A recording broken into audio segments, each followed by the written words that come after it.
This is Fixing Famous People, the podcast where two reality television producers pitch solutions to save celebrities in dire straits. But first, let's get to the Pre-Fixe, your weekly pop culture roundup.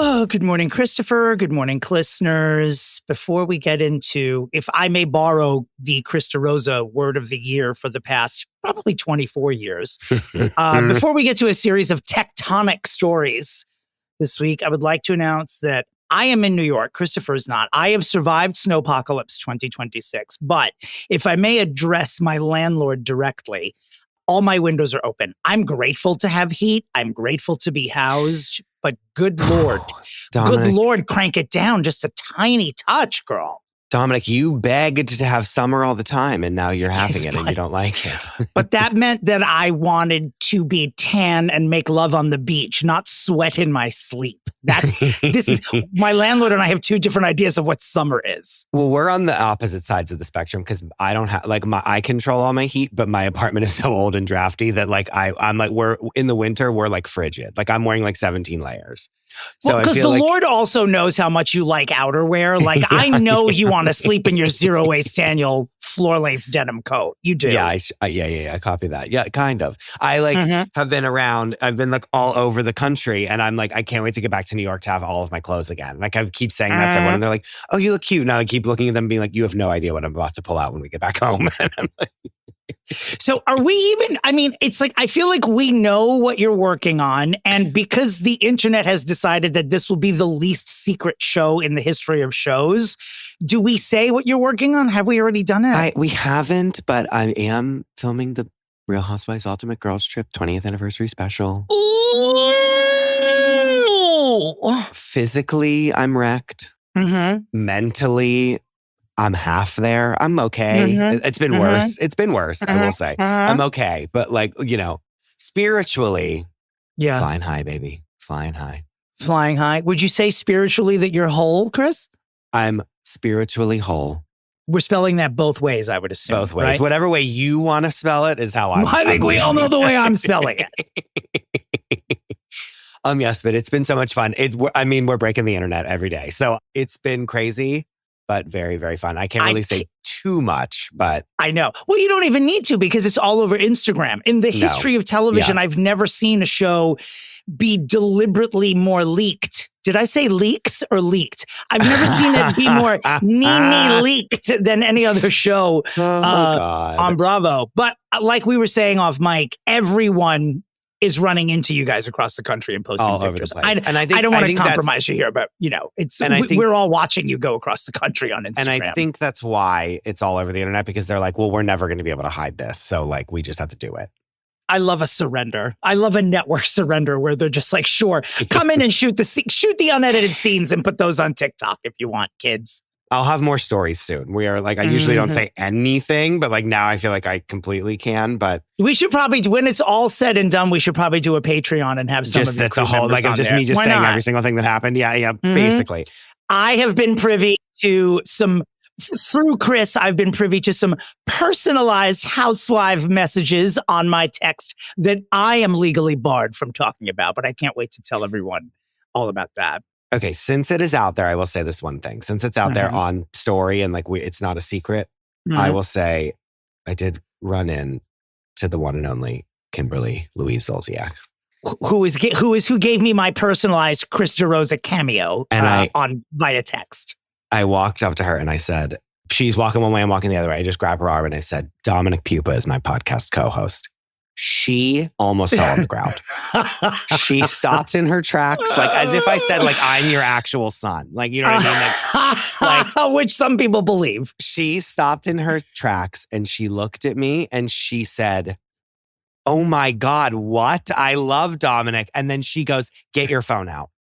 And then she goes, do a video. And then she sent a video. I then hit record and she goes, Dominick, where are you, bitch? And then, but I will say this. She looks... Dominick. I worked with her probably 15 years ago. Love her. Still keep in touch with her. But not infrequently. She looks better now than she did 15 years ago. I'm not joking. You know how we are about work here, and we're not going to call anyone's stitches or shots out, but whatever she's doing in or out of any doctor's office, she looks fucking phenomenal. Gotta say it. Incredible. Mm. Like beyond. And like only like what, a year ago, she was on that Surreal Life show and did not look that way. So no, like it's all about the settling. It's all about the healing and settling. Like we always say. Wow. You know what? Maybe Bradley Louise Cooper will be that hot in a year after his blepharoplasty calms down. Oh God. But yeah. Okay. So yeah, we will do a full Patreon where I just give a whole thing, but I can't wait. It's a lot of work, but we're having the best time. But I can tell, having been through several shoots with you now, your energy is different on this project than it is through some others you've done. We're not going to call out any of the duds. The duds energy-wise, that is. But you seem to be having a great time. Like whenever I'm interacting with you, there's not... On some shows you're working on them and it's just a cloud of impending doom over it, but you seem to be like professionally living your best life on this one, which is nice. Like you look very spry to me this morning. Unlike when I'm working on literally anything, I just show up and I'm like, kill me. No, I've had low moments, I will say, but it's just from sheer like fatigue of like not getting any sleep. But it's been great. Speaking of not getting any sleep, just a few days ago at 5:30 a.m. Pacific time, we heard this year's Oscar nominations. What a roller coaster. I mean, a small roller coaster, like a child's roller coaster at a county fair. Yeah. One battle after another did not get the most nominations, as was predicted. That honor went to Sinners, which broke the record for most Oscar nominations in one year with 16. And the momentum, according to several awards prognosticators, has now shifted to Sinners to win Best Picture, other than One Battle After Another, which has been steamrolling all the award shows. So I love a nail biter. I love an award season nail biter. Same. Yeah. Interested, enjoying it. Also, as Hassan calls it, one battle after the next. Yeah. I like his title, actually. I like the mystery. I like, instead of it being like, well, we all know what's going to win. You know what I mean? Like, I do like the like battle. And like from whatever, I have not seen either. I need to watch both. But like from what I'm hearing, it's like two great contenders. Oh, for sure. For sure. There's a lot of great movies. And I don't even think, we're not going to like read through every nomination for you because you can get that anywhere. But we will, before we go through the snubs and surprises, or what I like to call the snub prizes, trademark, thank you. Goodbye. Christopher, what did you want to say? What was the movie that had the most up until this? Was it Return of the King? Tie. It was All About Eve, La La Land, and Titanic each had 14 nominations. And as far as what film has won the most Academy Awards, that is also a tie between Ben-Hur, Titanic, and Lord of the Rings, The Return of the King. They each won 11. So it's going to be hard for One Battle After Another to beat that because they'd have to win like every acting category. Sinners could do it. Sinners could conceivably do it. And we'll see how it goes. But here are some of these snub prizes, like people who didn't get nominated and who, according to conventional wisdom, took their spot. Kate Hudson was nominated. The monster Kate Hudson was nominated. we will call her that for the rest of forever. For the rest of her life. Yeah. She was nominated for Song Sung Blue for Best Actress and took the spot for what many thought was going to go to Chase Infinity, the young actress who stars in One Battle After Another. The only reason and Chase Infinity is great in the movie, I've been perplexed about her being positioned as lead actress because she's felt supporting to me, but I understand that they want Tiana Taylor to win that award, and maybe that's why they didn't submit her as that, and whatever. Speaking of supporting actress, your girl Ariana Grande not nominated. No, I didn't. Wicked for Good. I'm not surprised at all, Dominic. It wasn't the first one was so magical, and the second one, in her place was Elle Fanning for Sentimental Value. I mean, snubbed as well in Best Actress, Jesse Plemons, who we all thought was going to get nominated for Begonia. He is fairly phenomenal in it. I'm very surprised. I am so good in it, and it is like an Oscar performance. Like you look at the movie, and you're like, okay, this is it for him. Here we go. You know what I mean? If that movie has legs, it's going to be one of those movies that people watch that performance and say, wait, he wasn't even nominated. He didn't just lose to Yes. Timothy Chalamet or Michael B. 100. Jordan. He actually 100. wasn't. It's crazy. So again, like if we're playing this game, Ethan Hawke is probably the guy that took his nomination for a movie called Blue Moon, which I have not seen. Which, like, what? It's about Lorenz Hart, the musician or the lyricist or composer. And forgive me for not knowing which one of those he is. Also, Paul Mescal did not get nominated in supporting actor for Hamnet. Instead, and this is actually great news, Delroy Lindo, who is a veteran actor who's in many of your favorite films, got nominated for Sinners. And he hasn't been in the conversation much this time. A lot of people think he's actually going to win, which is pretty outstanding. Delroy Lindo's a great actor and unbelievably his first nomination. He's well into his 60s. Yeah. And good for him. Guillermo del Toro not nominated for Best Director for Frankenstein, which is a travesty. But in his place, Joachim Trier for Sentimental Value. And finally, for the snub prizes, no Wicked in Best Picture. No. But what we have nominated for Best Picture is the Brad Pitt opus F1. And the crowd goes absolutely not wild. Like Rebecca said the other week, like the movie seems so loud. Loud is not what we're doing right now. She's loud. Know? Well, it's a movie about car racing, so sure, it's Yeah. not going to be quiet. Movies that got absolutely no love at all at the Oscars. Jay Kelly, the George Clooney, Adam Sandler. Everyone was very convinced Sandler would get nominated for supporting actor. No love there. That Bruce Springsteen movie, the title of which I can't even remember because it came and went so quickly. We're over it. We are over it. It didn't. Once we had the Bob Dylan thing, and it's like, and I know they're not the same person, and it's not the same thing, but it is for us. You know what I mean? Like, it's that just close together. It really is. It was too close together. Yeah, it was really sort of like the Freddie Mercury movie being closely followed by the Elton John movie. Yes, it was the same sort of thing where it's like, I know I would have loved Rocket Man more if I hadn't seen Rami Malek win the Oscar the year prior, playing someone different, but they just felt too similar. No, it's too, Please, it's very early. Who's the name of the guy from The Bear who plays Bruce Springsteen? Jeremy Allen White. Okay, I can't watch him brood anymore. I can't. No, and it's like, we did it. We did it. Yeah. We did it. I need to see him in like a remake of The Birdcage. I need to see him open his eyes all the way and like yell in a role. Like, it's enough. We get how sexy you are. Let's move on from it. Yeah.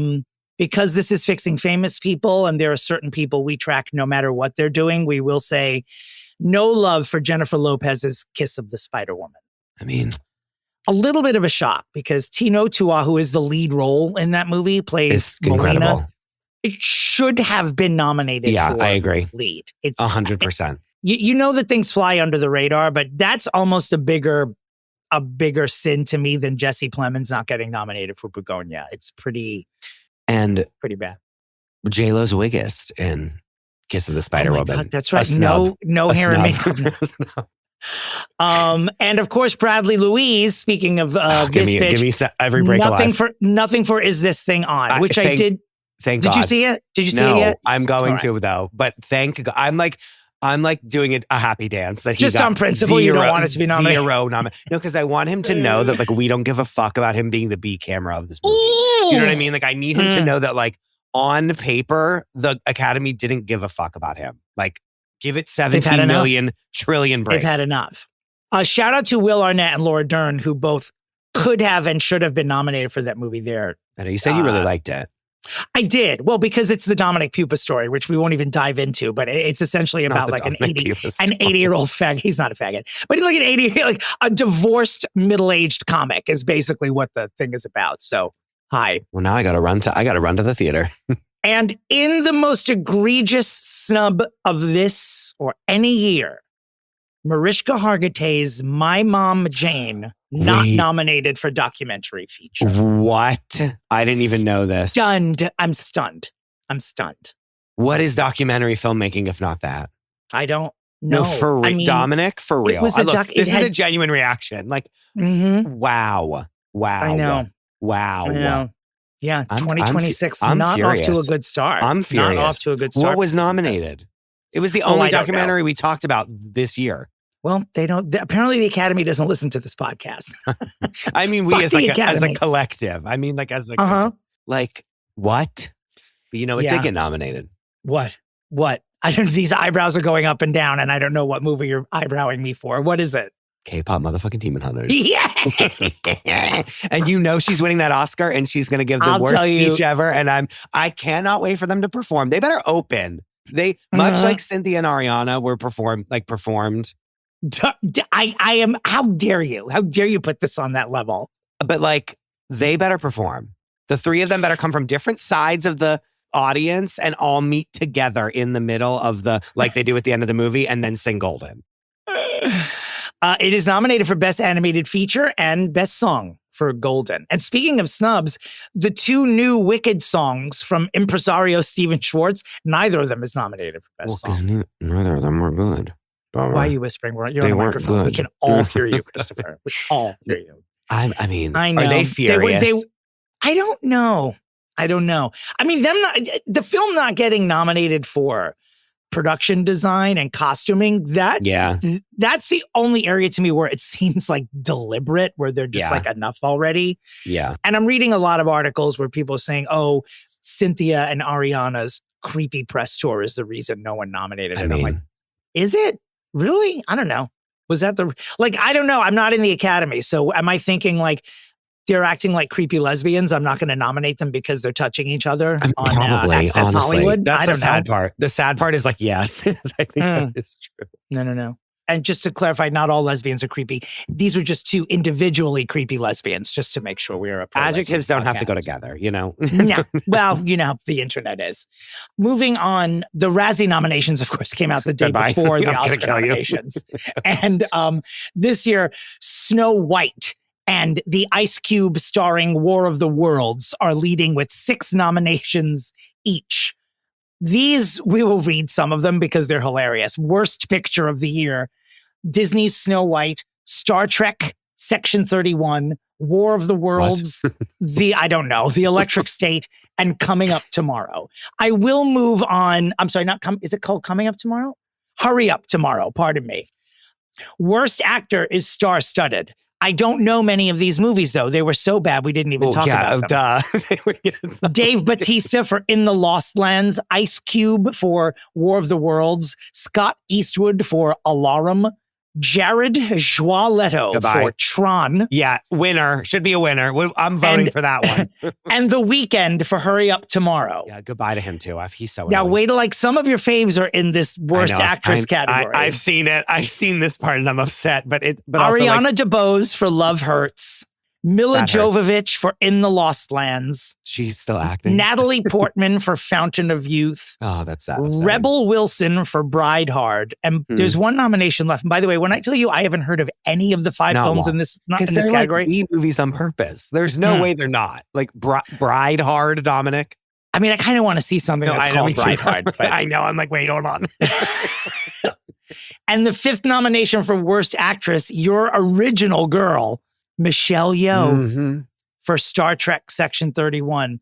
And when I saw Michelle Yeoh was nominated, I truly assumed that it was for Wicked because, let's be honest, weakest link. Will you agree with me on this? Or do you? Yes, I will. All right. Yeah. You can go to the internet and read the rest of the nominations. But those were Star Trek Section 31. That sounds like Title IX. Like, what's happening? Well, no, it sounds like Star Trek Affordable Housing. I have no idea what Section 31 is. I don't know. But apparently it's not good. They're still making Star Trek movies? Like what? Yeah. Now, our prefixes, we try to assemble the prefix the night before we do our broadcast. And then late breaking yesterday, something came through that we almost put before the Oscar nominations. This week, Netflix dropped a trailer for what appears to be the definitive documentary on America's Next Top Model. And Tyra Banks, Jay Alexander, Miss J, I mean, Nigel, they're all back. They're all in it. I know. And it looks to be a barn burner. February 16th, it drops on Netflix. Appointment view. Like the moment it hits the airwaves, like we all need to be seated and pushing play. And the trailer starts off. Tyra is dressed in some sort of Inspector Gadget trench coat. I don't know what this wardrobe choice was. Oh no, she's a detective in this, like 100%. Is she doing a reveal at some point halfway through? Is she going to toss the coat off and have pasties on? That's the only excuse I'll take for this. And she like spins around and the jacket flies off, and then she's in like a little like a little flapper dress. Do you think Crafty for this was just all hot ice cream? Like that was all they served? And cashews. Santa smiles. Okay. She kicks it off with saying, she's like, she's already making it only about her from the jump. I know. But Dominic, I wouldn't want it any other way. I want her to say the most insane thing in interview, and then it cut to every single other person that's worked on the show to like refute her claim. That's what I want this to be. Anyway, continue. Now, the gist of the trailer, it starts off with her saying, with Tyra saying, I've never talked about this, but I am today. It's like very Tyra, very all about Tyra, but also very, you kick it off thinking, for the past couple of years on the TikToks, we've been re-airing clips of you and your fellow judges saying some really horrific, bullying, terrible things to the contestants of the show. And that's why it's still in the zeitgeist, because Gen Z is like, how did you say this to people on television? Yeah, right. How did you all let this like go on? And you liked this show? Like this was a show that was like extremely successful.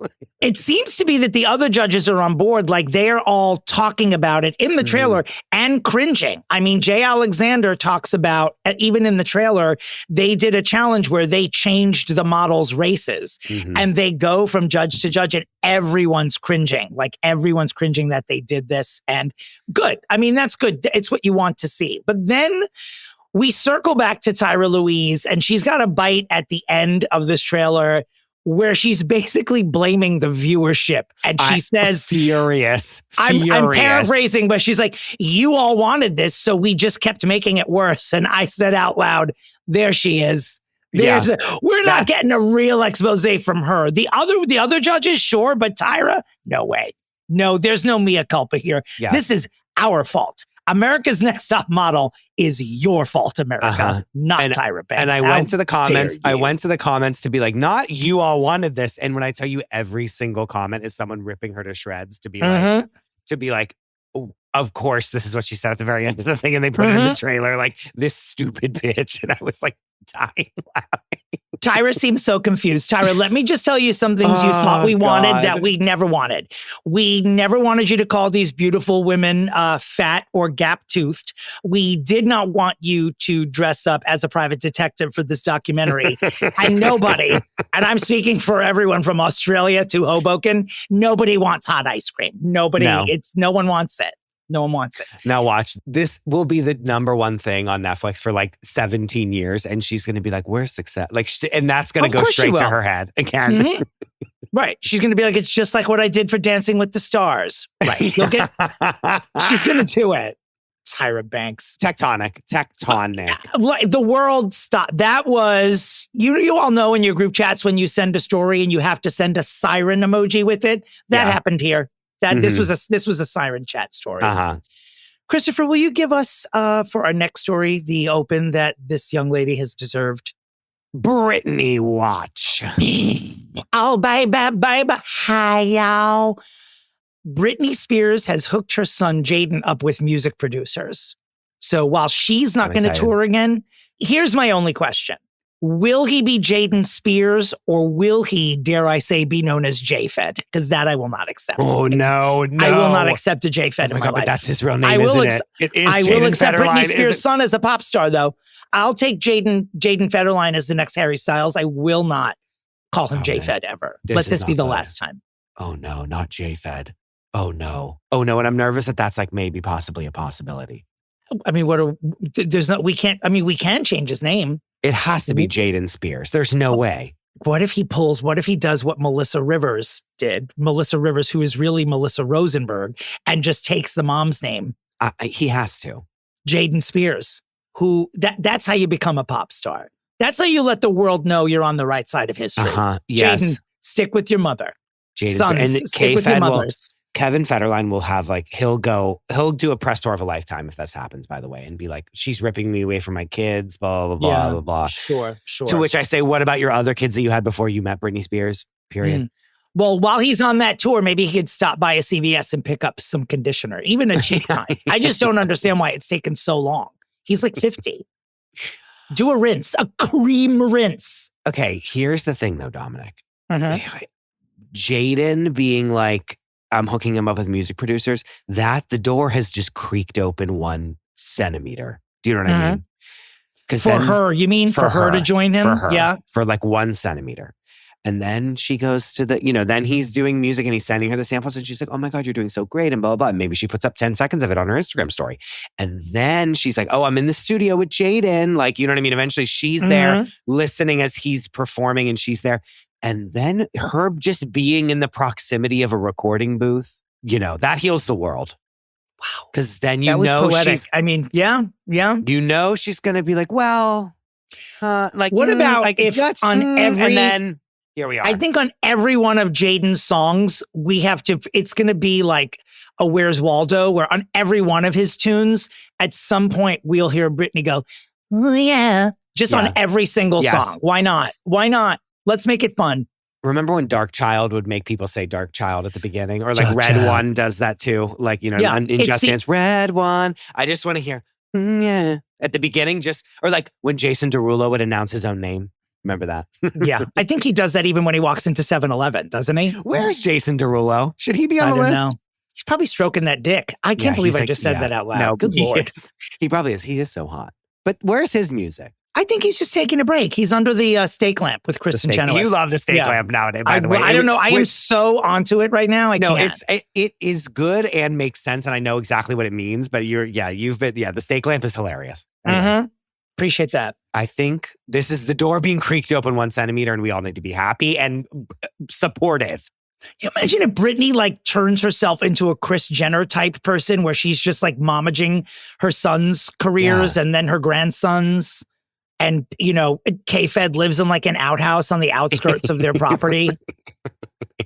Not an outhouse. What if Britney's like, I will make you the next Harry Styles if your first single is My Dad is an Asshole by Jaden Spears.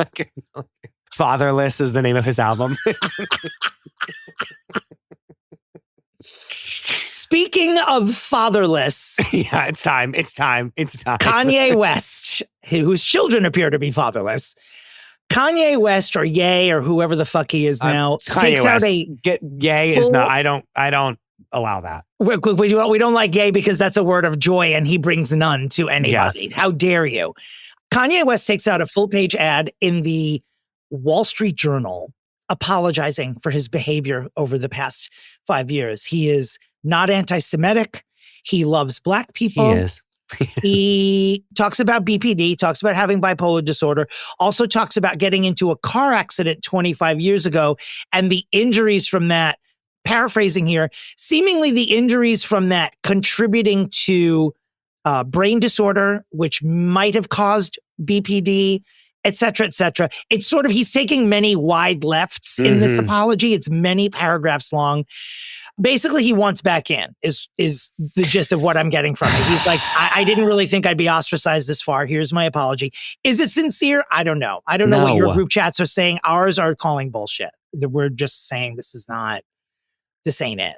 Isn't his song called Hail Hitler? You're not like coming back in, baby. Like, you know what? I'm glad you reminded me about that because one thing we didn't talk about, but there was a club in Miami where Andrew Tate, Nick Fuentes, and a couple of real fucking assholes. Literally kill me. We're singing along to Heil Hitler by Kanye West. And I wonder if he saw that and thought like, to himself, I'm a hero to white racists? Like when did this happen? So, I mean, a long time ago, sadly. Oh, yeah. For real. Years ago. Yeah. Here's the thing is like, we've all known, I mean, not here's the thing. I mean, it's insane. I'm not even trying to be like, here's my like hot take on it. But it's like, yeah, we know you have bipolar disorder. Everyone fucking knows. Like you finally said it, but we've already been here forever.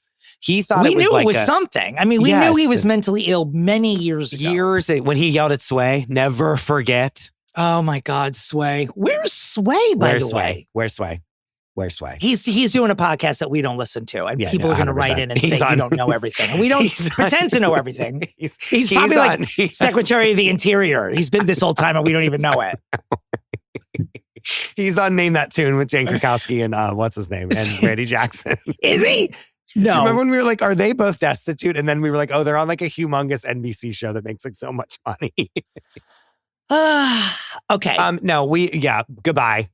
This is a goodbye for real. Speaking of goodbye, it's been a few weeks since we've said these two words on this podcast. Hilaria Baldwin back in the news. Feeling good. The headline, Hilaria Baldwin defends preteen daughter Carmen after outfit backlash. Goodbye. Oh, God. Was it bad? How bad was it? So basically, I guess Hilaria posted a video of 3 of the kids dancing, and one of them is Carmen. She's 12 years old. She's wearing, a skirt, and I don't know if that's a halter top or a tank top a or little whatever. spaghetti strap top that every girl wears. She looks adorable. She looks like an adorable 12-year-old girl. Now, here's where Hilaria Baldwin becomes the person that she is in pop culture that Nicole Kidman is not. This is where we're at that road in the woods that diverges. One's a Kidman and one's a Baldwin. Okay. How dare you? How dare you? Go ahead. So, rather than just block the people or no. Hilaria then goes on. This is why we love her, though. I mean, I will say this. No, I want her engaging. No, it's not. She goes on, starts categorizing what the comments are in 3 columns. What is essentially a Sharpie and a piece of, if I may say, oak tag. Is that a thing? It looks like a dry erase board. She starts categorizing the comments, talking about why they're wrong, addressing them. Hilaria, as people who are also on the internet, who are not nearly as famous as you are, you can't respond to these things. No. It always only makes it worse. It always only makes it work. You don't pull out a PowerPoint presentation for your haters because you know what they're doing? They're masturbating to it. Yeah. And they're going to follow your daughter online for the rest of her life and call her a slut. Don't respond to these people. Dress your daughter however you want. It's fine. P.S. Saw the pic. This outfit was not like a crime against anyone. A billion %. There is nothing wrong with it. Nothing. But Hilaria's got a Hilaria. You know what I mean? She's got to bring it to the boards. You know what I mean? And be Hilaria's got a Hilaria. And even if a regular, a celebrity that we all loved did this, we'd be like, what are you doing? Let alone Hilaria, who's like a walking rage bait. Do you know what I mean? She everything. That's really what she is. That's really what she is. No matter what. No matter what. No, she wants that engagement. She wants that engagement. She's like, oh yeah, you call my daughter a whore? Here we go. Well, guess what? Here's 3 columns about why you're fucking wrong. It is 3 columns about why you are wrong. You know what's not wrong? Those sexy motherfuckers from Heated Rivalry carrying the Olympic torch this past weekend in Italy. I had to Google and be like, when are the Winter Olympics? They're coming up. I know. I Googled it and I was like, oh, they're really soon. Yeah. But Dominic, think about, I'm glad you said this because I wanted to bring it up, but I completely forgot, obviously, because I was too busy. But think about for France, for Paris, for weeks leading up to it, that's all we talked about, right? Are they do they pooped in the river? Who's going to perform? Is Celine going to perform? All the other shit, blah, blah, blah, this and that. They're not doing that. You know what I mean? We were talking about it for weeks and weeks and weeks. There has not been one thing. I think we're on the verge. You're right. It was definitely a longer lead time last year, but I don't know. I feel like lead time is almost a thing of the past now. I was very surprised. Since you bring it up, I was very surprised that we have to wait until February 16th to watch the America's Next Top Model documentary. That seemed in 2026 very long lead time to me. It's 15 days. Right. It's still long to me, remember we were talking about, I think that Netflix is doing Star Search. And then I'm scrolling around on Netflix a week ago and it's premiering. I'm like, oh, so you told us you were thinking about this when it was already done. That seems a little more 2026 to me. Yeah. So I think we're on the verge though, but you're right. You're right. Oh God, remember those Olympics in Paris? No, we were dying Celine. Laughing about all these dumb things and all the, you know what I mean? All the stuff all the drama and all this stuff going on. There's nothing. I don't even know what they're doing. Well, it comes out in dribs and drabs. I mean, it could be too, we're in a news cycle, which is heavily depressing now. So maybe we're not that's true. Maybe we're not there yet. We don't need filler of what Italian pop star is going to be singing at the, you're right. Right. I don't know. Do we have any idea who's performing? I mean, we won't know them, I'm sure. J-Fed and Kanye West are opening with Islands in the Stream. Goodbye. Not J-Fed. Speaking of international intrigue, and by the way, I'm just going to, before I even say this story, I'm going to say 2 words. I can't. These are my 2 words. Okay. Davos, the billionaire economic summit. Katy Perry attended with Justin Trudeau. Justin Trudeau, who is unemployed, by the way, no longer a world leader. Some random man. What's he doing there, right? Brings fucking Katie Louise Perry with him. He's not a billionaire, right? He's not like he was just like... He probably is. He's rich enough. I don't know. I don't know what the entry requirements are for that. I don't think so, but okay. I don't know. I like the version of it that they did on Succession is much more interesting to me than the real one. But him bringing his girlfriend of just a few months there is very like... With that same shit-eating grin Hey, on can her I face. have a +1? If I'm throwing Davos, if I'm the mother of the bride at Davos, I'm like, hey, Justin, you've known this chick for 2 weeks. You don't get to bring a +1. You're single. You're coming alone. I'm not paying for this meal for this one. Yeah, no. Absolutely not. I just hate it. Everything about it I hate. Cardi B, every time she opens her mouth, someone gets pissed off. It's why we're in love with her. So apparently the Patriots are going to be in the Super Bowl. And her boyfriend, Stephon Diggs, is on the Patriots. If I've said something wrong, I don't really care because it's about sports. Here's the part I'm interested in. She's on the field when the Patriots clinch that they can be in the Super Bowl. And she's like, we're going to the Super Bowl, we're going to the Super Bowl. Later goes on the internet. There's some internet famous 4-year-old who said that the Patriots were going to lose. She basically goes online and jokingly says, fuck that girl. I know we shouldn't be laughing at it, but it's Cardi B. This isn't to be. No. She's not to be taken seriously on that level. She has since apologized, but here's the problem. Yeah, a 4-year-old should not be famous on the internet. Period. I love this take. Period. I love this take. That's where we start with what the problem. That's on period. Yeah. Okay, like this 4-year-old should not be giving opinions of like you know what I'm saying. Like this 4-year-old should not be doing what we're doing right now. 2 grown ass men. Yeah. Second of all, straight men, sports is like their pop stars. It's their housewives. It's their like they will fight. Like they fight each other over this, like physically. Yes. So it's like that's a trigger. Like this 4-year-old should not be doing that. Like he's. I'm mad. I'm mad about this. Well. In fairness, after Olivia Colman beat Glenn Close for the lead actress Oscar a few years ago, I did physically assault 7 people who clapped for it at my Oscar party. So we can also get physical. By physically attack, I mean I removed one glove and smacked some people like I was going to fight them in a duel. You didn't like The Favorite, Dominic? I loved The Favorite. Okay. I just thought Olivia Colman I thought it was a supporting role. I don't like when they, I don't know. I don't know. Anyway. And I just need Glenn Close to, I don't want Glenn Close to get an honorary Oscar. I need her to win a competitive one. You really do. You really do. And we're running out of time, guys. We're running out of time. And she's on set with Kim K. So that's not helping. Whatever we did, whatever queer people did, the hustle to pass gay marriage, we need to put that energy into getting Glenn Close an Oscar. Goodbye. Come on. God. All right. Speaking of group texting, this week, I don't know how this happened, but some of Blake Lively's texts have been just given to the public. I truly don't understand how this works, but we are now privy to private texts on Blake Lively's phone from Taylor Swift, Jenny Slate, Jamila Jamil, Ryan Reynolds. How is this happening? All I know is that Taylor Swift is furious. Ryan Reynolds is as wordy of a douchebag on a text as you would absolutely think he was. Loser. God, such a loser. Dare I say a lozo? Dare I say a lozo? For real. I don't know. Just a loser and a bozo put together. So Taylor calling Justin Baldoni a little bitch. I'll take it. No surprises there. Blake and Taylor are friends. We do that. Great. Yeah. I can't remember what side Jenny Slate fell on. I think she was a little anti-Justin as well. So again, I don't know. I guess we're also getting Justin Baldoni's text. I have no idea how we know all this information. I'm just trusting Us Weekly with my reputation. But basically, Jamila Jamil, who was previously fixed on this podcast, describes Blake Lively as, quote, a suicide bomber and a villain.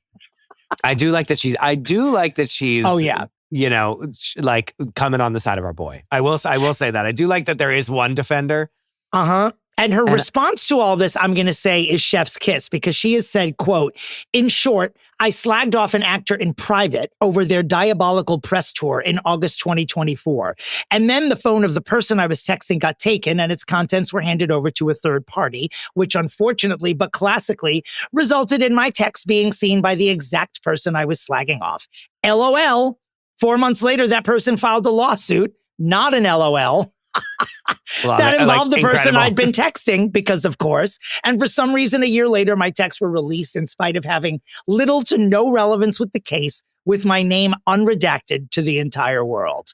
Again, Jamila Jamil, that statement there, my favorite work that you've ever participated in. Yeah, I'm not correct. even going to lie. I'm a fan. I'm an absolute fan. Yeah, she's like, yeah, Owning I said it, something mean about someone. Yeah, and love it. In private are those key words. Now, does it affect what I say in a group chat? No, it makes it worse because I want my chats to be exposed by the government. Oh yeah, you have some. I know exactly what one you're thinking about. We'll never. No, we can't. We can't. It's like not our even. slogan. No, we can't. We can never. Not even at the duplex wasted would I tell you this thing, but it's really offensive. And our group chat now has a phrase in it. Oh boy. Maybe I'll tell 3 or 4 people who I think can handle maybe it. But if you get us so drunk at the duplex that we're in a blackout. But yeah,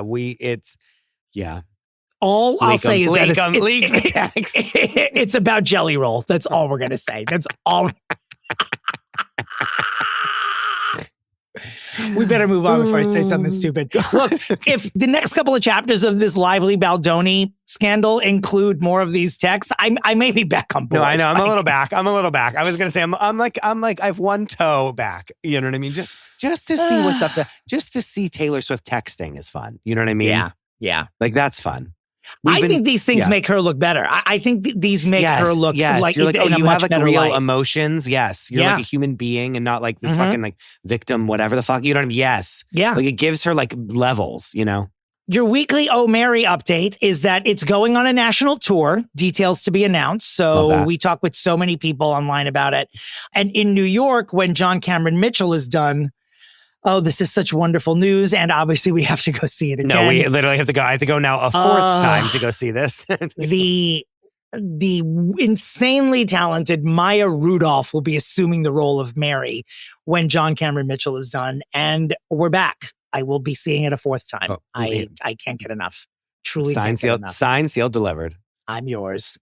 Speaking of I'm yours, Harry Louise Styles releases the first single from his album, Aperture. It is the only thing I've played all week. I can't wait for the mixes. I love the song. I love him. He's been spotted shooting videos in LA. Mm-hmm. And from August to October, in the year of our share 2026, he will be doing a 30-date residency at Madison Square Garden. He's also announced the rest of that tour, which will take him to hotspots. He's not doing 50 cities. He's doing like residencies in like 8 or 9 of them, including LA and Amsterdam. So go online and check those out. Many of you may have to fly or drive to see him, but whenever he parks, he's going to be parked at these places for a while. He's a star. He's just, I like the way he moves. I like the way he's releasing this. I like how he's going about the tour. Like it feels fresh. He was under the lamp for long enough. Now he's back. He did the best transition out of One Direction into like a solo career. Because like Zayn had like 9 million like singles and like they were good. Like most of them were good. Like Pillow Talk, great song.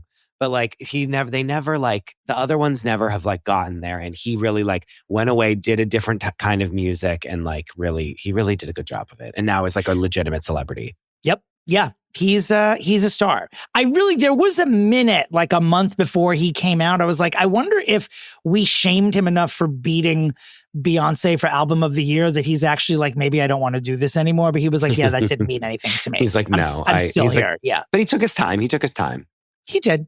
We have 2 more stories in our Pre-Fixe before we get to fixing Rita Ora. I mean, she's lucky I even allowed this. Before we fix Rita Ora on this week's podcast, 2 Big stories. One that we talked about last week. One that I'm not sure we got to. It might have broken after we started recording, but we will not leave the Pre-Fixe without giving you an update on the Beckhams. Because when I tell you that I think we said this last week, the amount of engagement that we and I have had with the listeners over this Beckham story has eclipsed everything that we've done on this podcast for 3 years. I cannot tell you how happy it makes me that Posh Spice is what connects us to all of you. I mean, it's fantastic. Truly, truly fantastic. None other than DJ Fat Tony has come forward. And DJ Fat Tony should be the third co-host of this podcast. I can't. He basically comes forward on a British chat show and just says, look, it wasn't as bad as everyone is saying. He gives details, but not enough. He's like, he goes, the Beckhams always throw very dancey parties. And Mark Anthony got up there and was like, let's hear it for the most beautiful woman in the room, Victoria Beckham. A faux pas for sure, but people were trying to move on from it. Gets up there and basically he's like, Posh just danced like pops. There were no what they're referring to as slut drops or whatever the fuck. Yeah, grinding on her son. It wasn't anything like that. He goes, but he's like, again, I don't know how Brooklyn took the dance. Maybe he took it differently than everyone in the room, but no one was really talking about Victoria being inappropriate. Did you see that woman try to fuck her son in front of his wife? Yeah. Yeah, because I feel like it's a story. I mean, and we had heard rumors about this in the years since then, but no one was really coming forward saying this was the worst thing we ever saw. But look, it affected Brooklyn differently. It is his mother and his wife involved. So we'll respect that they'll work it out. But in a history-defining moment on how to seem unbothered on the internet, in response to all of it, Posh Spice goes out with all the Spice Girls except for Scary, who must have been out of town, and just posts a picture with all of them. Yeah. Hi. It was one of their birthdays. I think it was Baby's birthday. Yeah, it was Emma's. Yeah. Love these girls forever. It's like, okay, your son is publicly calling you an Oedipal whore. Destroying and she's like, remember us? If you want to be my lover, got to get with my friend. So whatever. It's like, it was a perfect, she just appears with the Spiceys online as a response. Which is good. I mean, beautiful play. Beautiful play. Okay. Yeah. If we want to get into the nitty gritty of it, I do have boots on the ground sources that have told me.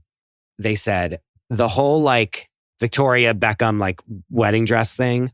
There's apparently some Vogue article that said that she's been talking to Valentino or whoever actually did her dress, Nicholas, that they were doing it for 2 years before they got married. It was 2 years in the works. And then I think something happened where they were like, wait, my mom should be doing your dress. That's going to look really bad that she's not doing it. And then they said oh wait, she's going to do I think it was a last minute thing that they tried to pivot it and then they couldn't pivot it. Does that make sense? And so that's kind of, people are coming on in defense of Posh being no, here's this article where you said you've been working on a dress with Valentino for 2 years. Right. Somebody made something up and I'm telling you, I do that. I used to do that all the time. You always get caught. Don't do it. Don't make shit up.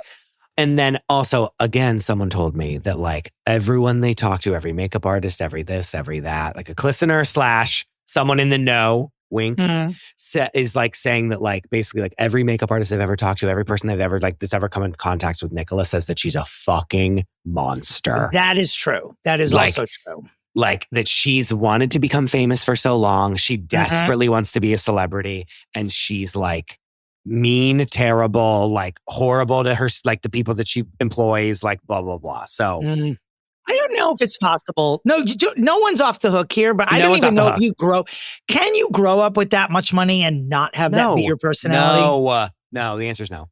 For me, no, you can't. Finally, we're a little long today, but like we said, it's been a tectonic week. Did we talk last week about the Karamo Queer Eye drama or did that happen after? Okay. It happened after. So we'll close the Pre-Fixe with this. Girl. Yeah. Girl. Now we have talked about there were cracks before. Before. Oh, yes. 100. I mean, so many. Yeah. Fault lines before. Speaking of tectonic. Queer Eye goes on the Today Show to promote their final season. Only 4 of them were there. Their 5th cast member, Karamo, was not there. Instead, sends a video and has his assistant send an email that says he won't be appearing on the Today Show because he's endured bullying and harassment for the past couple of years. And on the advice of his therapist, he won't be tolerating it anymore. And so he won't be on the press tour for Queer Eye. So while these 4, this was on CBS Mornings, not the Today Show. it's only January, and what is already the tableau of the year for me is that the hosts of the show are reading the statement from the assistant in front of the 4 very surprised other cast members of Queer Eye who are all holding hands like they're at a wake, and they're being stunned emotionally. Because they are. They're at the wake of their careers is what they're at. And they're all holding hands and giving like these very pedantic responses. You can tell, I mean, to me, Tan France looks furious during all of these to me, because I think Tan France is the mean girl. I think Tan's like the meanest of the mean girls on that cast. That's what unfounded reports are saying. But yeah, no, you know, they're giving these statements like, we're so sorry, we like Karamo, we're happy what we did together. From what we know about Karamo, this is very Karamo behavior. She is a showgirl, for sure. Her name was Lola. She is a showgirl. Well, he's like, I have to go like do Mari 7.0 in like 5 days. So like I have to leave. I'm like busy. It is funny to hear. I'm too busy like doing gotcha stuff to like people that whole lives are like in turmoil. Yeah. It's funny to hear a victim statement from someone who does what he does for a living during the day. Like it is sort of weird, but you know, never forget that Karamo was on The Real World and he came out on The Real World, but only did so among the straight house members and didn't confide in the already out gay person that was on the show and taking shit for it. So that's the foundation of what we know about Karamo. Yes, he was homophobic to the gay cast member for a long time, actually. He sure was. Which I said season 1 of Queer Eye. I was like, oh, remember this fucking closeted homophobe that was on? Yeah. And if you're straight and don't know what we're talking about, it's because, and I'm really being serious about this. When you're gay, you remember every time someone does something like that. So even when Karamo got cast on Queer Eye, we were all sort of privately like, wasn't he homophobic like one minute ago? And we on camera, like, didn't we all see that? To be fair, it was truly 20 years ago, but yes. Truly. But you know. Interesting. So look, anytime someone causes drama, like you have my respect. So good for you, Karamo. Apparently what we're hearing is that his mother overheard the other cast members talking about whatever work Karamo has had done to his face on a hot mic. Like she was on set one day and was wearing headphones and heard the other cast members talking shit about her son and then told her son. And I guess that was the last straw. Karamo has appeared on many broadcasts saying he's never had anything done to his face. You know, is it any of my business? Of course it's not any of our business. You're not telling the truth though. And that's fine. It's if you want to lie, it's your right. But I do like that they all fucking hate each other at the end of the day though. I do like that. Like it's at the true. end, like, it's honestly the whole thing is that they're like, they're 5 best friends. And then in reality, they like all want to murder each other. I mean, if that isn't the fucking gay community in 2026, though, I don't know what is. I don't know what is. I love our people. You know I do. You know I love our people. But like them all fighting with each other, that's the reality show I want. Gay people being competitive and talking shit about each other on a hot mic. That's it. Yeah, that's it. Roll the tape, that and baby. a little dick sucking, that's homosexuality, baby. Welcome to it. Roll the tape. Well, here we are. Coming up on the a la carte, Amanda Bynes has a new single. Magic Mike is coming to Broadway. Meghan Markle's ratings are tanking. A judge is leaving the Great British Bake Off. And Sydney Sweeney might be arrested for some stupid stunt she pulled on the Hollywood sign, hanging bras from it for a new Jeff Bezos-backed lingerie line that she's doing. Oh, God, she's the worst.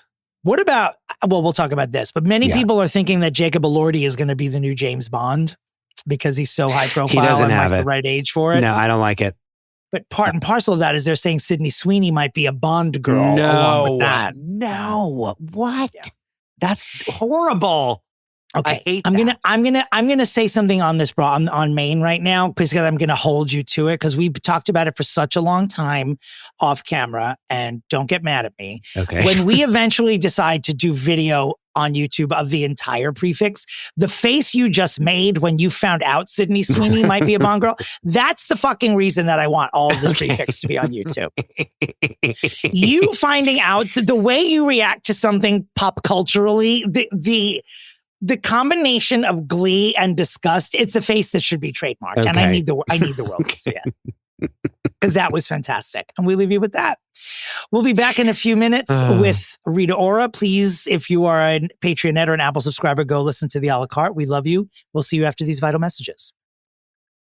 Dominick, we have Mount Everest to climb tonight.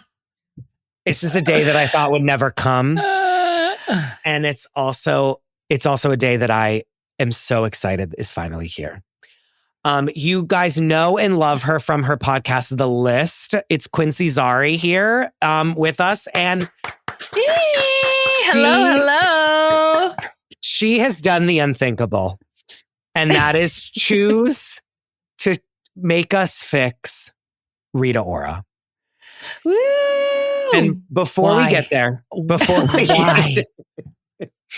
we get there, Quincie, you're now the third of 4 co-hosts of The List to come on this show. And so Poppy Rosa just needs to get his little sweet ass over here because that truly at this point. Yeah. And then we can finally have the Thanos glove of all 4 of you together.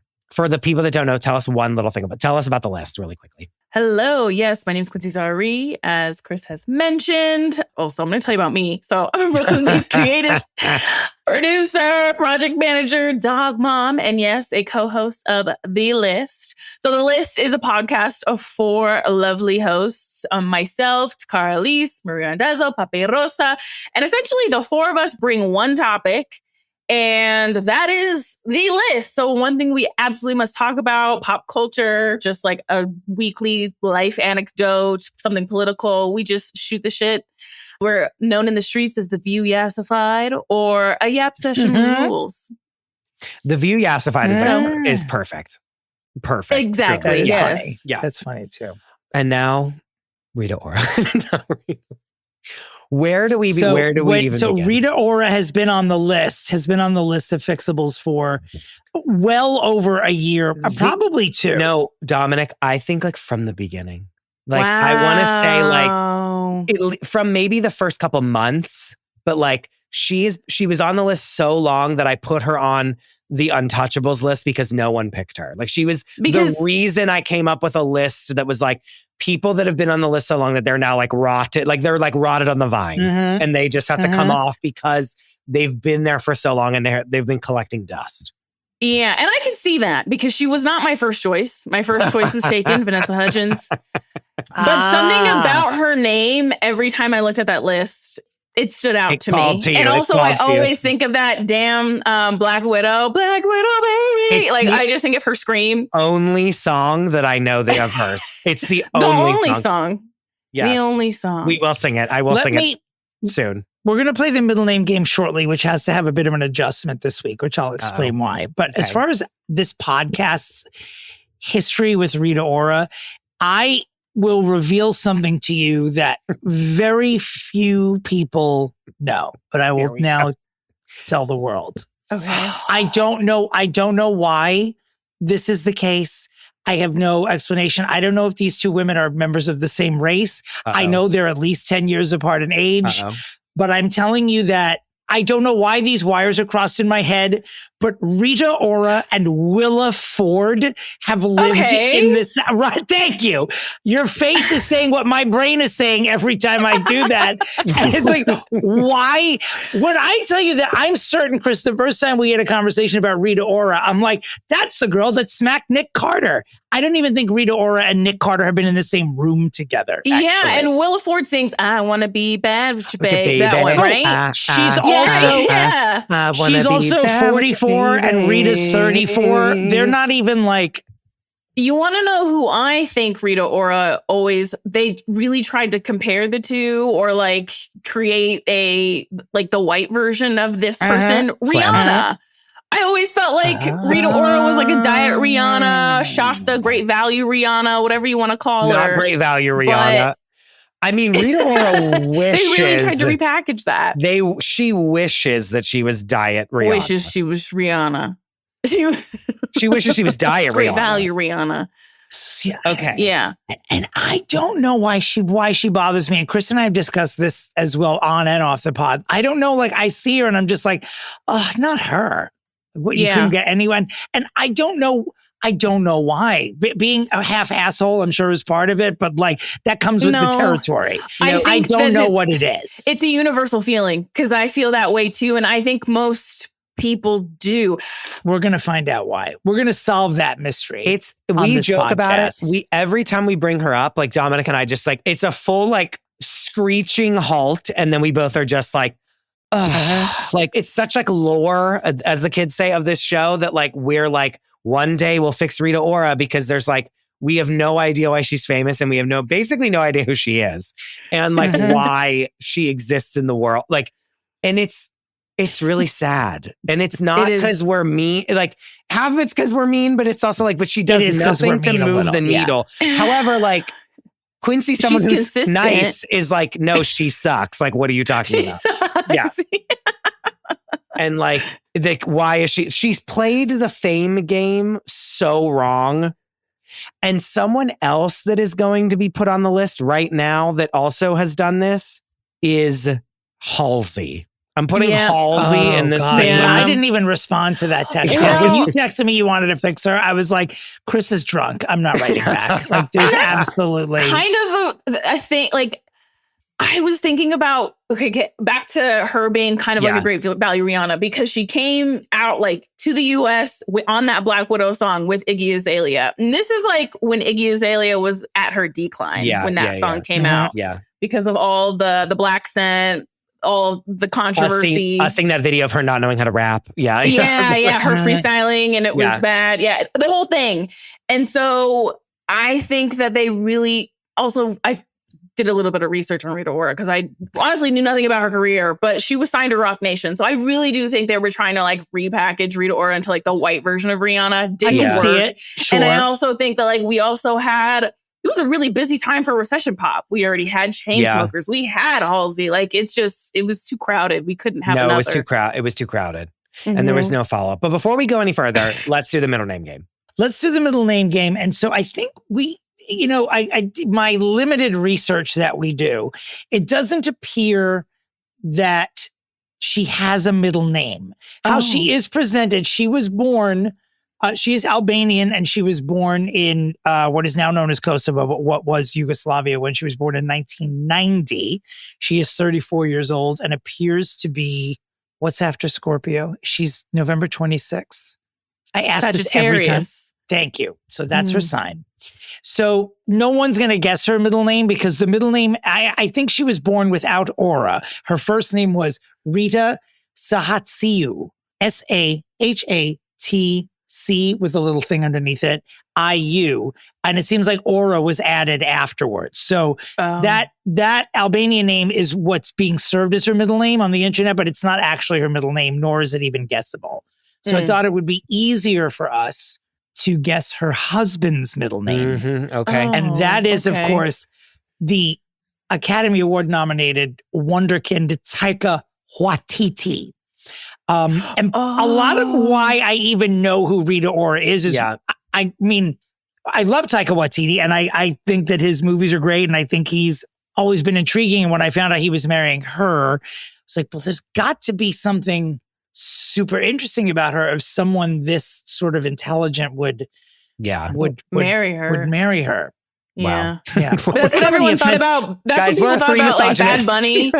Remember when people were like Bad Bunny, and then he started dating Kendall Jenner. So you're like, yeah. You know what I mean? Yeah. Bad Bunny's thing, Bad Bunny's makeover too was also a part of it. And I don't know if he has Kendall to thank for that, but he needed like, the person he is now is not the Bad Bunny that we were served years ago when he came out. Like that was like some sort of Puerto Rican boy band thing, and now he's just sex.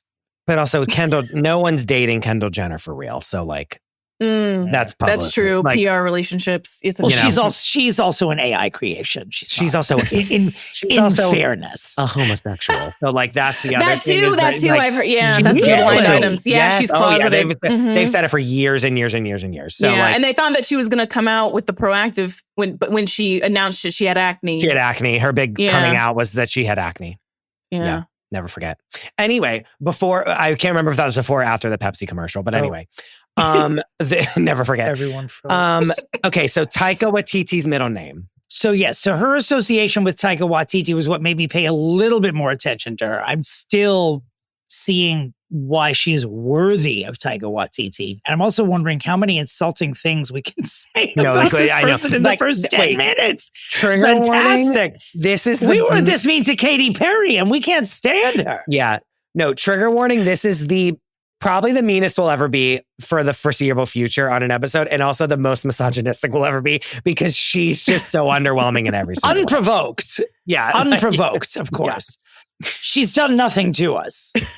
But so let's get, because the middle name game was a bust with Rita, let's guess Taika Waititi's. Now, Taika Waititi it looks like he's a Leo, born August 16th, 1975. He is 50 years old.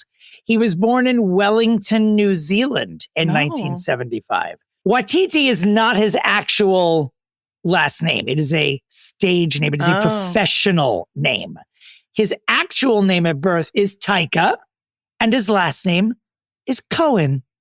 What is Taika Cohen's He's like, get that out of here. He's like, I do not want He's like, my first name. Well, to be fair, his first name is Taika. And so then he's like, Taika Cohen, like, no, thank you. He's like, what TT? Like, period. I'm thinking Nathaniel. Nathaniel Cohen. I like that. I'm thinking Gerald. Well, it's David. Oh, fuck. Taika David I should have thought of a more like Jewish name. Yeah, because Cohen. Taika David Cohen. His father was an artist of Te Wanao Apanui descent, while his mother, Robin Cohen, was a school teacher. And like, truly hilarious. Cute. So funny. He's also a piece, by the way. Like, he is 100%. I didn't know they were married. Yes. I knew about the throuple, though. Yes. But I didn't know they... Go on. Who was the third? It was the alleged throuple with him, Rita Ora, and Tessa Thompson. They were like seen canoodling. Oh, I remember this. It was like a three-way kiss, paparazzi shot on a balcony. Okay, that I love Tessa Thompson. Yeah, she's and Tessa Thompson, yes. She's hot, a great actor. And like, that makes her cool. Rita Ora. Hello. Yeah. I was like, her one like cool something she tried, Why are we not? Well, she's tried so many things. Wow. I have a list. Yeah. Okay. So I came to her, like we already said, in the Black Widow song with Iggy Azalea. And this is when it's a song on Iggy Azalea's album called The New Classic, which was Fancy, was like the breakout hit that made Iggy Azalea famous, which was with Charlie XCX, LOL, that it was that long ago. People that think that Brat is her first album, like, get in fucking line, because she was singing Fancy, was doing that song in 2013. That song was playing when I was moving to New York City. That's how long ago it was. Oh, wow. And Rita Ora was on this song called Black Widow, and I still could sing the whole song today. Literally, I think of Rita Ora, and I literally think of, I'm gonna love ya until you hate me. And it's like, bum, bum, bum, bum, bum. Yeah, and it's like, so I'm gonna love ya like a Black Widow, baby. And she just sings, and that's her one little part. And her and Iggy Azalea did a music video together, and that was when music video still mattered. And that's how I like come to know her. And then honestly, when I tell you that I couldn't name one other singular song that she has made, can either of you? No, not at all. The answer is no. Yeah. Now, I only know her from, and this is true, like, I cannot sing the song. I cannot sing any song that she has sung on. I just knew she was Iggy Azalea's friend, and I lost interest instantaneously. Like, anyone, if I had known that Charlie XCX was even tangentially associated with Iggy Azalea back then, I probably never would have liked Charlie XCX. You never listened to Fancy? I listened to Fancy, but I didn't know that Charlie XCX was on it. I'm one of the people Chris talks about who thinks that Brat was the first album, because if I hadn't heard it, I don't really care. But I love her now, but I didn't know she was on it until very, very recently, until I started liking Brat. And that was it. And then, I mean, I'm literally going to put into Spotify like Rita Ora and see what comes up. Because when I tell you anything could come up. So a few things about her. What's really, really interesting. Because again, I didn't really know much about her, but I went through her socials and read a little bit. So you did the Lana Del research is what you did. I did because I wanted to know more about Rita Ora in general. Like, how has she been able to grift her fame for so long? Period. And she, looking through her socials, like just on TikTok, doing my TikTok research, all the comments, not all, but a lot of the comments call her the J-Lo of the UK. Like, that is what they call her. So I think even there, she's known as someone who has done things for years, obviously very famous, but like not known to be a great singer. Because she, like J-Lo, she started with an acting career. And much like J-Lo, before we, like, may I just say, 50 Shades of Grey. She was also in The Prisoner of Azkaban. In the school.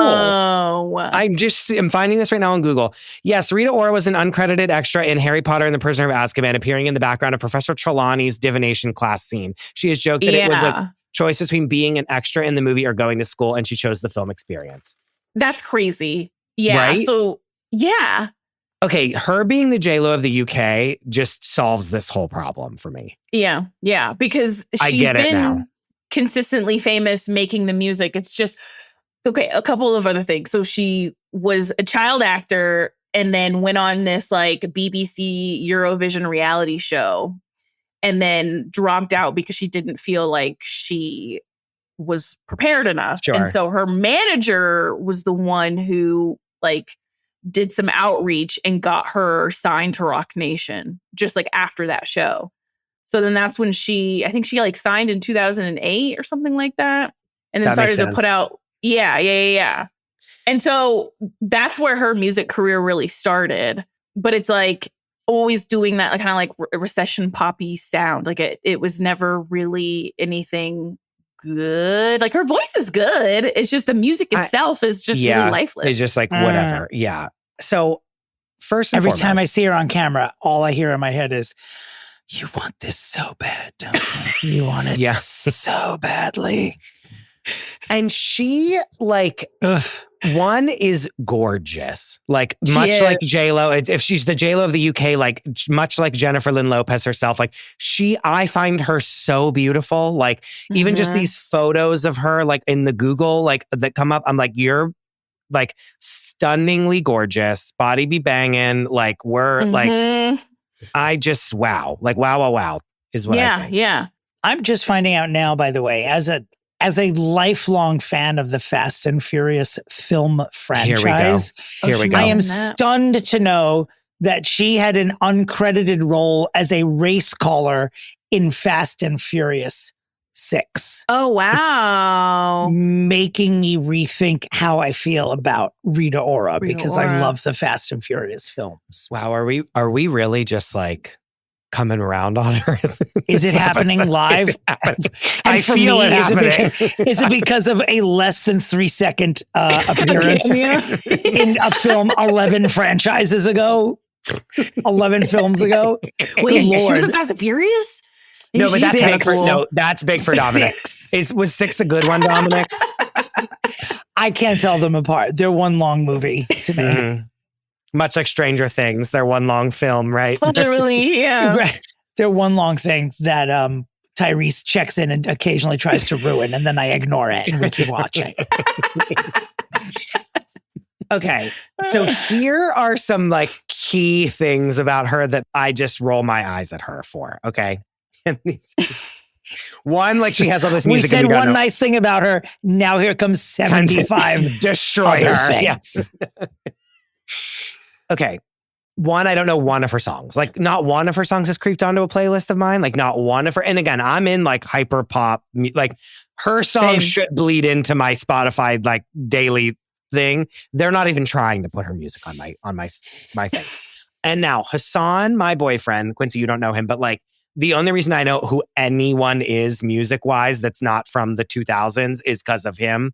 And like, I walked in, before we started recording this, I walked into the other room and I said, I need you to tell me a song that Rita Ora sings. And he was like, pensive, looking off into thought, looking the other way into thought, like looking inward, looking outward, looking inward again, looking outward. And he's like, I truly cannot name one of her songs. And he's like, I know her as an artist that is usually a feature on like a DJ's song. Yeah. Like a lower level, like remember when Calvin Harris was like or like Doing David that. Guetta, like David, like it was or like Chainsmokers. Yeah. When Love Takes Literally. Over, you know what I mean? When Love Takes Over, like and all that, or like Jennifer Hudson did one too with like David Guetta, like a lower version of that person is like Rita Ora's on their song.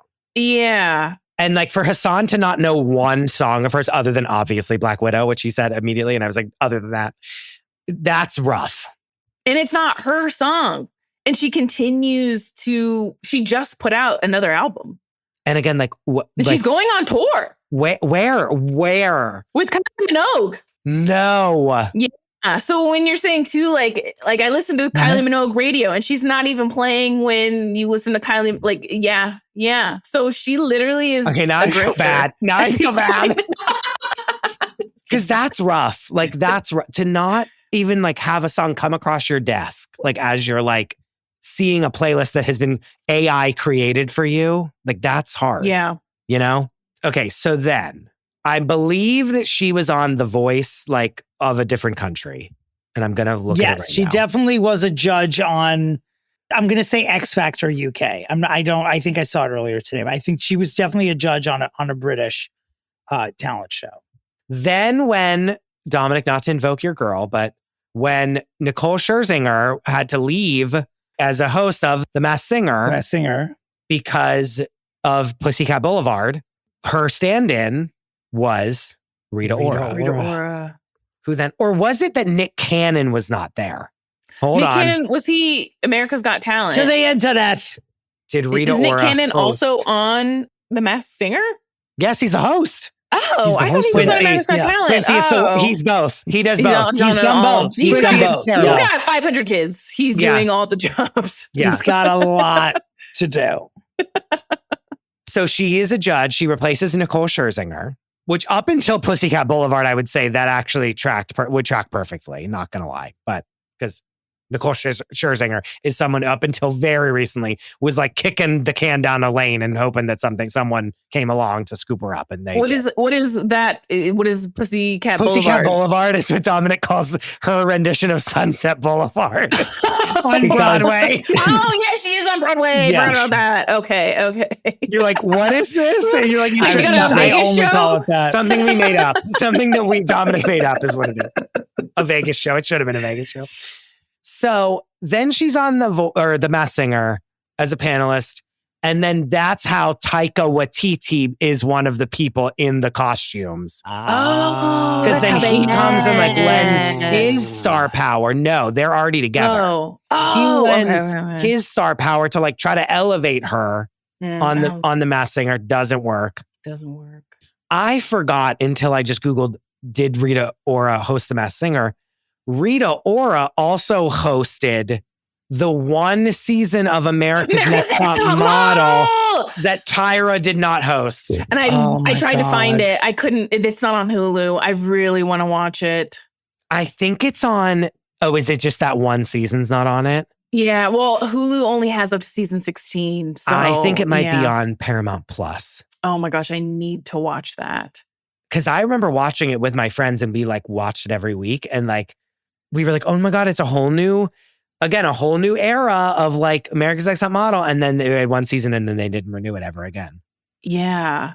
So she's tried a lot of different lanes. Everything that we normally say for like someone to do is like go on the Masked Singer, be a host of something, do blah, blah, blah, do this and that. She tried her music career. Again, like you said, she's the J-Lo of the UK. Like she's had 90 million songs. No one's cared. Mm-hmm. And I want not to put respect on J-Lo's name, but her music was on the radio back in the day. Waiting for Tonight, Let's Get Loud. J-Lo's music was really good back in the It was day. also good. Yeah, she had really good producers. Huge hits. Yeah. She just has a bad, whoever's on her team now is just not writing good songs. Yeah. Terrible. And then what? Oh, and then she ended up on Fixing Famous People. And then this what? is the biggest thing that's ever happened to her. The one job she does hold. Podcast. The one job she still does hold for the last couple years, much to Jenny McCarthy's great chagrin, who, by the way, is the middle. Wait, is the middle of The Masked Singer. Yeah. So this is drama because she took over for Jenny McCarthy on Dick Clark's New Year's Rockin' Eve as the co-host to Ryan Seacrest. Yes. Yes. What? The last couple years, I mean, eventually someone at like the FCC was like, I can't watch Donnie Wahlberg and Jenny McCarthy kiss again on camera. Like, I simply can't ring in the new year watching them tongue each other down. So we need to get Jenny McCarthy the fuck out of there. And they put in Rita Ora. And she does good there with Ryan Seacrest. But it's the only thing other than her music career that we don't know about that she does. Okay, so she's good at doing TV, like TV personality. Sure. I presume, I guess, if they keep hiring her. Have you? But like they hire her and then like she again is not recognized as herself on the show. What we could take good at out of there. So she's being a TV personality. Yes. But like that's kind of where what else is there what else do we got? What else do you guys feel about her? And I'm going to just go through her IMDb. That's the thing. I feel nothing. I only hear negative things. Whenever I see her, I don't think positive things. It seems like she's a lovely person and she is trying everything. The problem is that she's hitting a series of doubles and we need a home run. She's either got an assist or a co-host or a team or a panel or something. And she like fits into all these pretty well, but she's much more of a name than she is a talent. Exactly. You know what I mean? Like, yeah. And so what we need, what I'm thinking as I'm trying to form a pitch is like, where's the home run going to come from? Like, what's the gist of what you do that I can assign you something that's going to make people notice you in a positive light? And I'm having a great deal of difficulty doing that. It's hard. Yeah. I feel like, because I was like a couple of other notes that I had, I didn't know that she was accused of being one of the Jay-Z Beckys with the good hair at the time of Lemonade. Nope. She was with Rock Nation. And just like her overall cringiness. Honestly, I just think like her music's just not memorable because she's just a casual top 40 person, like meant for radio formulaic music. She's a Benson Boone, Tate McRae kind of lady. So it's just hard to give her anything. But again, it's like not even top 40 because is she even on? She doesn't reach the top 40. No, it's top 40 in the UK. She's kind of like remember that when that movie was, they were trying to make that movie happen, that Robbie Williams thing. Remember that Better Man? Yeah. Monkey. Yeah. I just don't think she's the J-Lo over there, but she's not even I don't know, a less famous singer here, I guess, Rita Ora, but yeah. She doesn't really have an American identity in terms of like our pop culture. Well, and she's in a lot of like, she was in that Too Much, that recent, like this year, that Too Much, the one with Will Sharp and Meg Stalter, the one that is like the Lena Dunham show on Netflix. Oh, she was on that? She like plays herself like as Rita Ora in like 2 of the episodes. And then she's in that Descendants, which I know is a big thing for kids, the Disney's Descendants. Oh, yeah. She's the Queen of Hearts and that. Like she's in all this shit. She's doing a lot. Like she's working. Like she's got money because she's like in this Descendants thing. She's in like Kung Fu Panda as a voice. Like she's working. She's in like some random, like she's acting a lot actually, like surprisingly. Yeah. She was in Detective Pikachu. What? But that's the thing is like when she comes in, when she's on screen, like, do I know that it's Rita Ora or do I like think it's just a random beautiful woman? That's the problem. She's in 50 Shades of Grey and 50 Shades Darker. She's in all 3. She played Christian Grey's sister. See, like it's just. See, she was introduced at a time with a bunch of other people who have been mildly forgettable to someone of my age, but she came in last place in all of those people. Like, I don't know. I know what everyone else in the Iggy, Charlie sort of class, like a bunch of people came out around that time, but she never made an impression. It's been 10 years. So I think my pitch is going to involve a retirement community in Florida. I'm not 100% sure, but. Also heard she's the granddaughter of a director. And so What? she's like she's a Nepo baby too. She's Nepoing a little bit, I think. And still couldn't be A-list? Although she's all kind of his like stuff- who was it? Romeo Beckham. Remember when he was like a photographer and his photos are ass? No, that's the other Beckham. Brooklyn. Brooklyn, Yes, Dominic's favorite person to talk about on this show. Yeah. That's right. Wait, but he was he was a director in the 70s in like Kosovo. Like it's okay. it's not like it's not yeah. he's not like popping movies out today. And he's also yeah. Bless up. Oh, okay. Bless up. But like here she is in the photos on IMDb. It's like her and Brandy in The Descendants.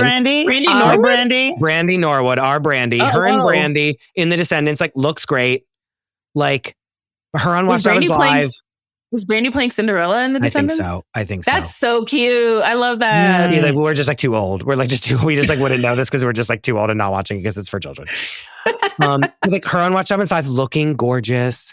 Her like at some random UK like thing and like it's at Jimmy Fallon and she's like laughing and like looks great. Like she's always like having fun. I'm into her. Like when I'm seeing pictures of her, I'm enjoying them. But it's just something. What is it? Does she not have star power? She might not. She doesn't. That's the problem. She doesn't have it. She might have been like, like I said, when she's in a team or being featured or on a panel, but it like co-hosting, which is, by the way, what you and I do. I think that she's just not, she can't handle anything on her own. We have to find what that thing is. Does she do Pilates? Because there's some availability at a strip mall in Temecula for a really cute little studio. I mean, but also body be banging. May I just say that? Body be banging. Here we go. Sure. An aerobics video. Just found a picture of her and Katy Perry hugging each other. That's it. So the death penalty, right? That's your pitch. The death penalty. And Taika Waititi like couldn't be hotter. I mean, they're hot. He's as a couple, gorgeous. He's gorgeous. As a couple, like there's very few people that are hotter than the two of them together. Yeah. How long have they been married? Sorry, I'm like not over this. I've not heard of that. They met in 2018. I was Googling how they met. They met at a barbecue. So it's new. Okay. They met at a barbecue. Google AI overview tells me that Taika Waititi and Rita Ora first met at a Los Angeles barbecue in 2018, where they hit it off as friends through mutual friends. Oh God! See, this is why you don't do AI because it literally that's not a sentence. Friends is mutual friends. They didn't start dating until 2021 when they were both in Australia for work. And so, are they married? Did they even get married? Maybe not. They are married. Yes, they got married in 2022. Oh, okay, so it's just a few years. Okay, cute. Are we at the arena? Shall we roll out the carpet? It's pitch time. I think we got to pray on it for a second, but okay. Do you need more time? I'm not sure yet. I could probably use another 20 seconds of prayer. Okay. Quincie, this is what we do and we have no idea what to do. This is one of the hardest fixes we have ever had to do. Yeah. I mean, it makes sense. For sure. Because she works all the time. You know, it's truly a PR thing. Have you ever seen someone more... she's as ubiquitous as she is a phantom. Like I know, I hear her name all the time, but what is it? What is she doing?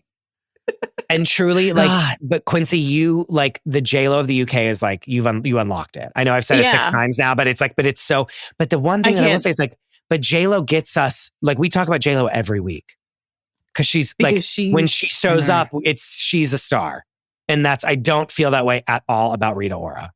That is true.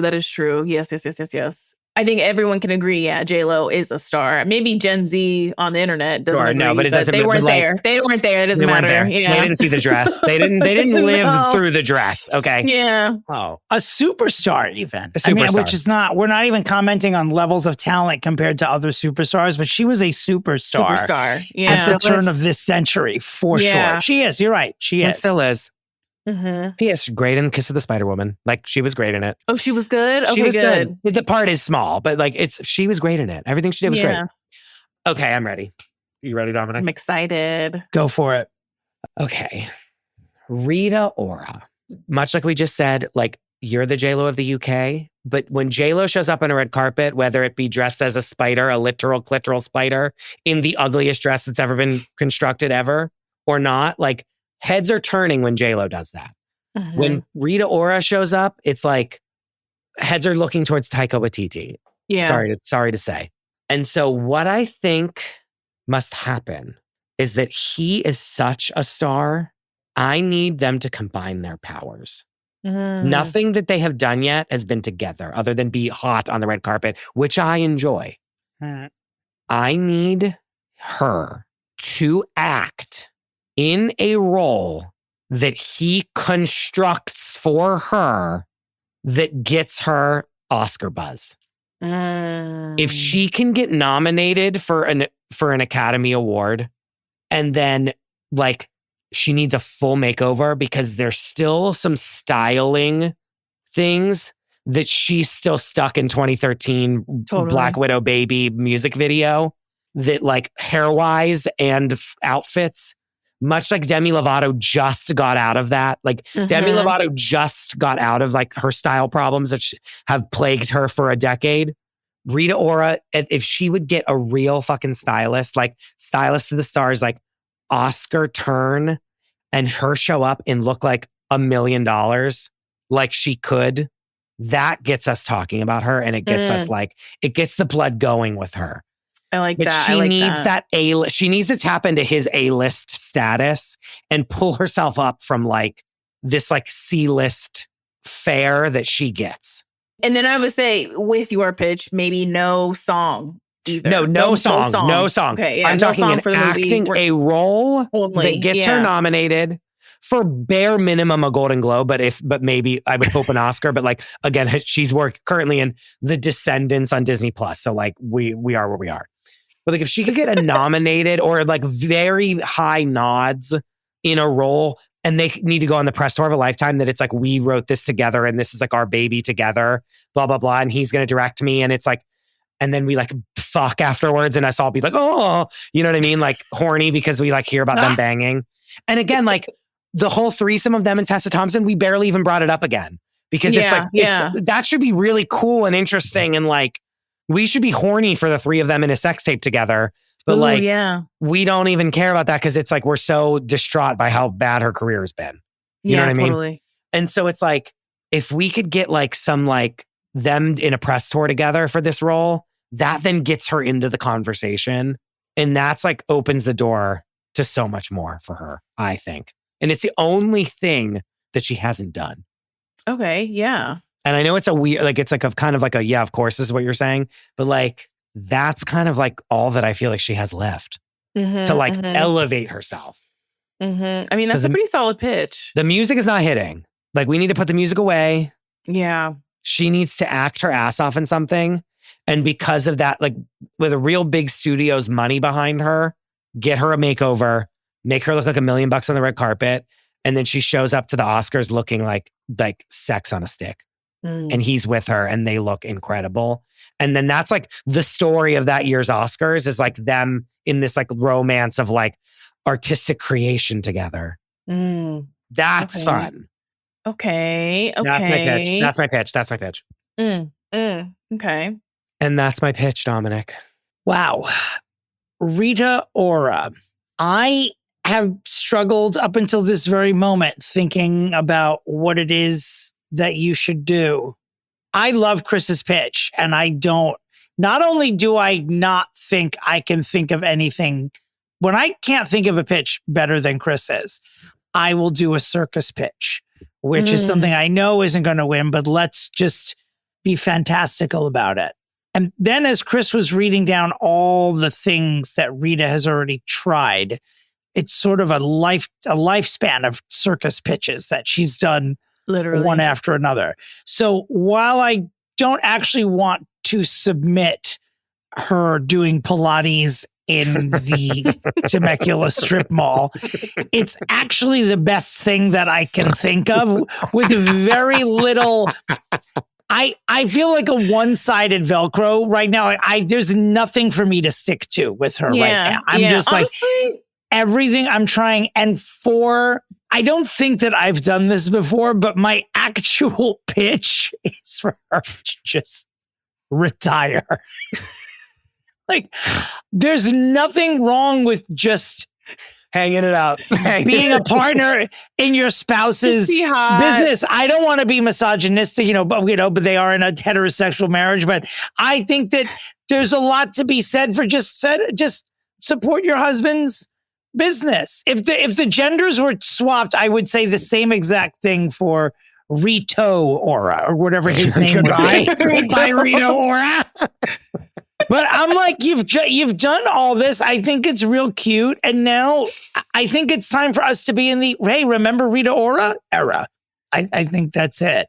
Mm-hmm. I can't think of a blessed thing, even comedically. I already did. Put her in Pilates and Temecula. That's my pitch. I'm submitting 2 pitches, that and retire. That's the it. Pilates thing reminds me of kind of like Jessica Alba and the Honest brand, Yeah. Like she doesn't act anymore. She just like, some soap. She was like, this is for the birds. That's an all caps slam. Yeah. That's all caps. I'm ready to choose. Not me losing to retire. I would love, I would brag about that forever.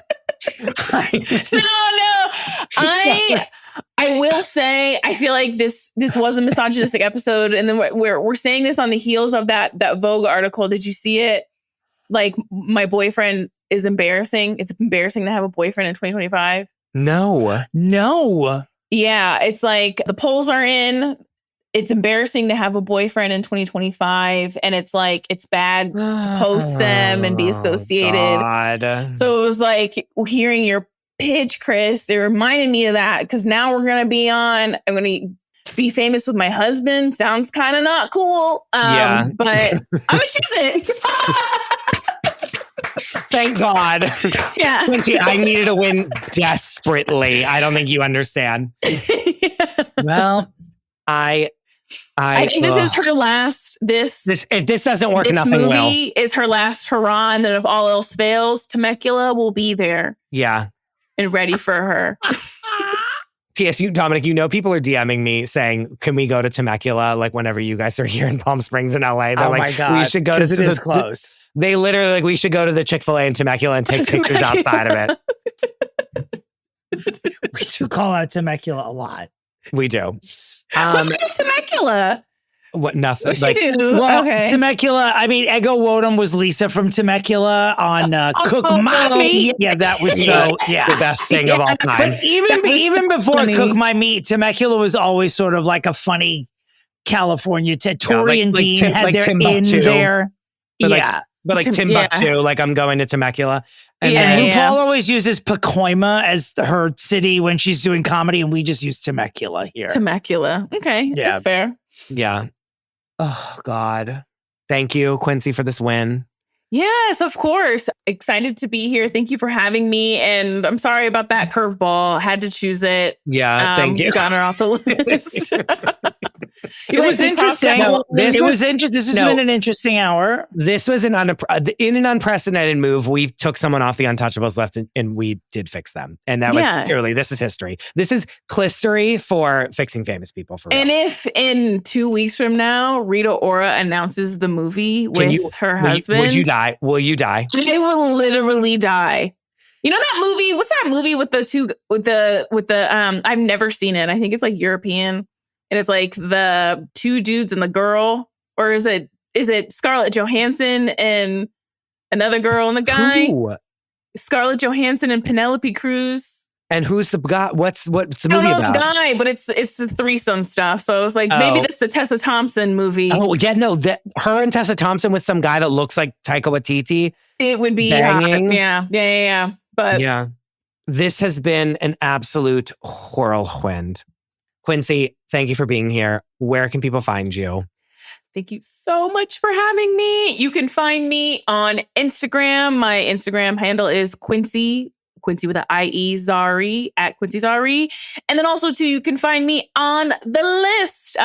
Our Instagram is at Live Laugh The List, and also on TikTok at Live Laugh The List. And anywhere you can listen to podcasts, Spotify, iHeartRadio, Apple, Amazon, you can find us. Listen to The List. Thank you for being here. Dominic, where can people find you? My website's domintary.com. My Insta is Dominick Pupa. Christopher, where on the whole wide web can our listeners find you?